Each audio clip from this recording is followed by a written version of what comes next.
शनिवार व्रत कथा। एक समय स्वर्गलोक में सबसे बड़ा कौन के प्रश्न पर 9 ग्रहों में वाद विवाद हो गया। विवाद इतना बड़ा कि परस्पर भयंकर युद्ध की स्थिति बन गई। निर्णय के लिए सभी देवता देवराज इंद्र के पास पहुँचे और बोले, हे देवराज, आपको निर्णय करना होगा कि हम में से सबसे बड़ा कौन है। देवताओं का प्रश्न सुनकर देवराज इंद्र उलझन में पड़ गए। इंद्र बोले, मैं इस प्रश्न का उत्तर देने में असमर्थ हूँ। हम सभी पृथ्वीलोक में उज्जैनी नगरी में राजा विक्रमादित्य के पास चलते हैं। देवराज इंद्र सहित सभी ग्रह देवता उज्जैनी नगरी पहुँचे।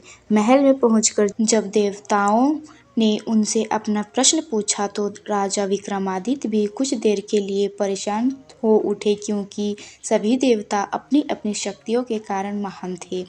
किसी को भी छोटा या बड़ा कह देने से उनके क्रोध के प्रकोप से भयंकर हानि पहुंच सकती थी। अचानक राजा विक्रमादित्य को एक उपाय सूझा और उन्होंने विभिन्न धातुओं स्वर्ण, रजत, कांसा, ताम्र, सीसा, रांगा, जस्ता, अभ्रक व लोहे के 9 आसन बनवाए। धातुओं के गुणों के अनुसार सभी आसनों को एक दूसरे के पीछे रखवाकर उन्होंने देवताओं को अपने अपने सिंहासन पर बैठने को कहा। देवताओं के बैठने के बाद राजा विक्रमादित्य ने कहा, आपका निर्णय तो स्वयं होगा। जो सबसे पहले सिंहासन पर विराजमान है वही सबसे बड़ा है। राजा विक्रमादित्य के निर्णय को सुनकर शनि देवता ने सबसे पीछे आसन पर बैठने के कारण अपने को छोटा जानकर क्रोधित होकर कहा, राजा विक्रमादित्य, तुमने मुझे सबसे पीछे बैठाकर मेरा अपमान किया है। तुम मेरी शक्तियों से परिचित नहीं हो। मैं तुम्हारा सर्वनाश कर दूंगा। शनि ने कहा, सूर्य एक राशि पर 1 महीने, चंद्रमा 2.25 दिन, मंगल 1.5 महीने, बुध और शुक्र 1 महीने, बृहस्पति 13 महीने रहते हैं, लेकिन मैं किसी राशि पर 7.5 वर्ष 7.5 तक रहता हूँ। बड़े बड़े देवताओं को मैंने अपने प्रकोप से पीड़ित किया है। राम को 7.5 के कारण ही वन में जाकर रहना पड़ा और रावण को 7.5 के कारण ही युद्ध में मृत्यु का शिकार बनना पड़ा। राजा, अब तू भी मेरे प्रकोप से नहीं बच सकेगा। इसके बाद अन्य ग्रहों के देवता तो प्रसन्न के साथ चले गए, परंतु शनि देव बड़े क्रोध के साथ वहां से विदा हुए। राजा विक्रमादित्य पहले की तरह ही न्याय करते रहे। उन्हें राज्य में सभी स्त्री पुरुष बहुत आनंद से जीवन यापन कर रहे थे। कुछ दिन ऐसे ही बीत गए। उधर शनि देवता अपने अपमान को भूले नहीं थे। विक्रमादित्य से बदला लेने के लिए एक दिन शनि देव ने घोड़े की व्यापारी का रूप धारण किया और बहुत से घोड़ों के साथ उज्जैनी नगरी पहुंचे। राजा विक्रमादित्य ने राज्य में किसी घोड़े के व्यापारी के आने का समाचार सुना तो अपने अश्वपाल को कुछ घोड़े खरीदने के लिए भेजा। घोड़े बहुत कीमती थे। अश्वपाल ने जब वापस लौटकर इस संबंध में बताया तो राजा विक्रमादित्य ने स्वयं आकर एक सुंदर व शक्तिशाली घोड़े को पसंद किया। घोड़े की चाल देखने के लिए राजा उस घोड़े पर सवार हुए तो वह घोड़ा बिजली की गति से दौड़ पड़ा। तेजी से दौड़ता घोड़ा राजा को दूर एक जंगल में ले गया और फिर राजा को वहां गिराकर जंगल में कहीं गायब हो गया। राजा अपने नगर को लौटने के लिए जंगल में भटकने लगा, लेकिन उन्हें लौटने का कोई रास्ता नहीं मिला। राजा को भूख प्यास लग आई। बहुत घूमने पर उसे एक चरवाहा मिला। राजा ने उससे पानी मांगा। पानी पीकर राजा ने उस चरवाहे को अपनी अंगूठी दे दी। फिर उससे रास्ता पूछकर वह जंगल से निकलकर पास के नगर में पहुंचा। राजा ने एक सेठ की दुकान पर बैठकर कुछ देर आराम किया। उस सेठ ने राजा से बातचीत की तो राजा ने उसे बताया कि मैं उज्जैनी नगरी से आया हूँ। राजा के कुछ देर दुकान पर बैठने से सेठ जी की बहुत बिक्री हुई।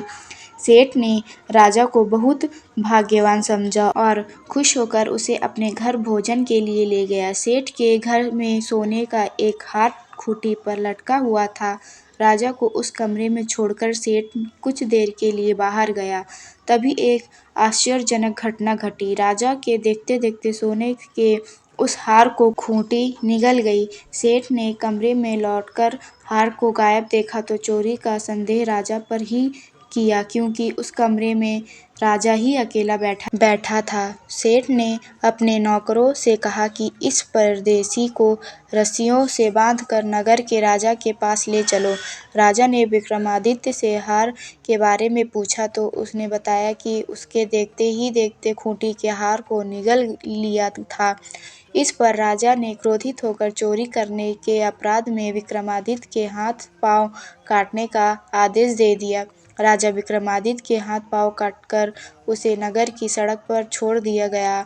कुछ दिन बाद एक तेली उसे उठाकर अपने घर ले गया और उसे अपने कोल्हू पर बैठा दिया। राजा आवाज देकर बैलों को हाँकता रहता। इस तरह तेली का बैल चलता रहा और राजा को भोजन मिलता रहा। शनि के प्रकोप की 6.5 पूरी होने पर वर्षा ऋतु प्रारंभ हुई। राजा विक्रमादित्य एक रात मेघ मल्हार गा रहा था कि तभी नगर के राजा की लड़की राजकुमारी मोहिनी रथ पर सवार उस तेली के घर के पास से गुजरी। उसने मेघ मल्हार सुना तो उसे बहुत अच्छा लगा और दासी को भेजकर गाने वाले को बुला लाने को कहा। दासी ने लौटकर राजकुमारी को अपंग राजा के बारे में सब कुछ बता दिया। राजकुमारी उसके मेघ मल्हार से बहुत मोहित हुई, अतः उसने सब कुछ जानकर भी अपंग राजा से विवाह करने का निश्चय कर लिया। राजकुमारी ने अपने माता पिता से जब यह बात कही तो वे हैरान रह गए।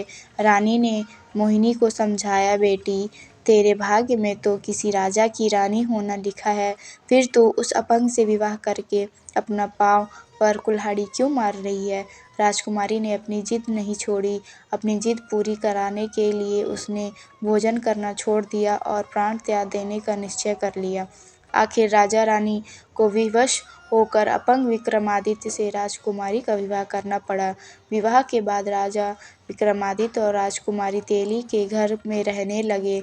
उसी रात स्वप्न में शनिदेव ने राजा से कहा, राजा, तुमने मेरा प्रकोप देख लिया, मैंने तुम्हें अपने अपमान का दंड दिया है। राजा ने शनिदेव से क्षमा करने को कहा और प्रार्थना की, हे शनिदेव, आपने जितना दुख मुझे दिया है अन्य किसी को ना दे। शनिदेव ने कुछ सोचकर कहा, राजा, मैं तुम्हारी प्रार्थना स्वीकार करता हूँ। जो कोई स्त्री पुरुष मेरी पूजा करेगा, शनिवार को व्रत करके मेरी व्रत कथा सुनेगा, उस पर मेरी अनुकंपा बनी रहेगी। प्रातःकाल राजा विक्रमादित्य की नींद खुली तो अपने हाथ पांव देखकर राजा को बहुत खुशी हुई। उसने मन ही मन शनिदेव को प्रणाम किया। राजकुमारी भी राजा के हाथ पांव सही सलामत देखकर आश्चर्य में डूब गई। तब राजा विक्रमादित्य ने अपना परिचय देते हुए शनिदेव के प्रकोप की सारी कहानी सुनाई। सेठ को जब इस बात का पता चला तो दौड़ता हुआ तेली के घर पहुंचा और राजा के चरणों पे गिरकर क्षमा मांगने लगा। राजा ने उसे क्षमा कर दिया, क्योंकि यह सब तो शनिदेव के प्रकोप के कारण हुआ था।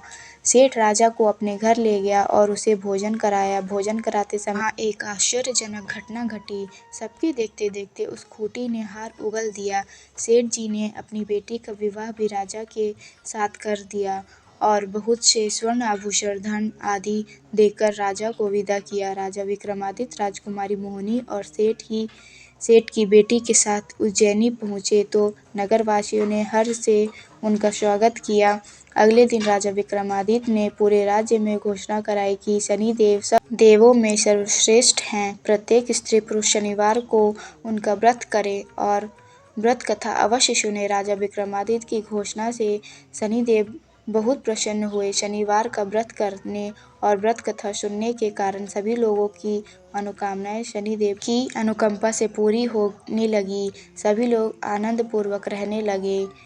यहीं पर शनिवार व्रत कथा समाप्त होती है। बोलिए शनिदेव की जय।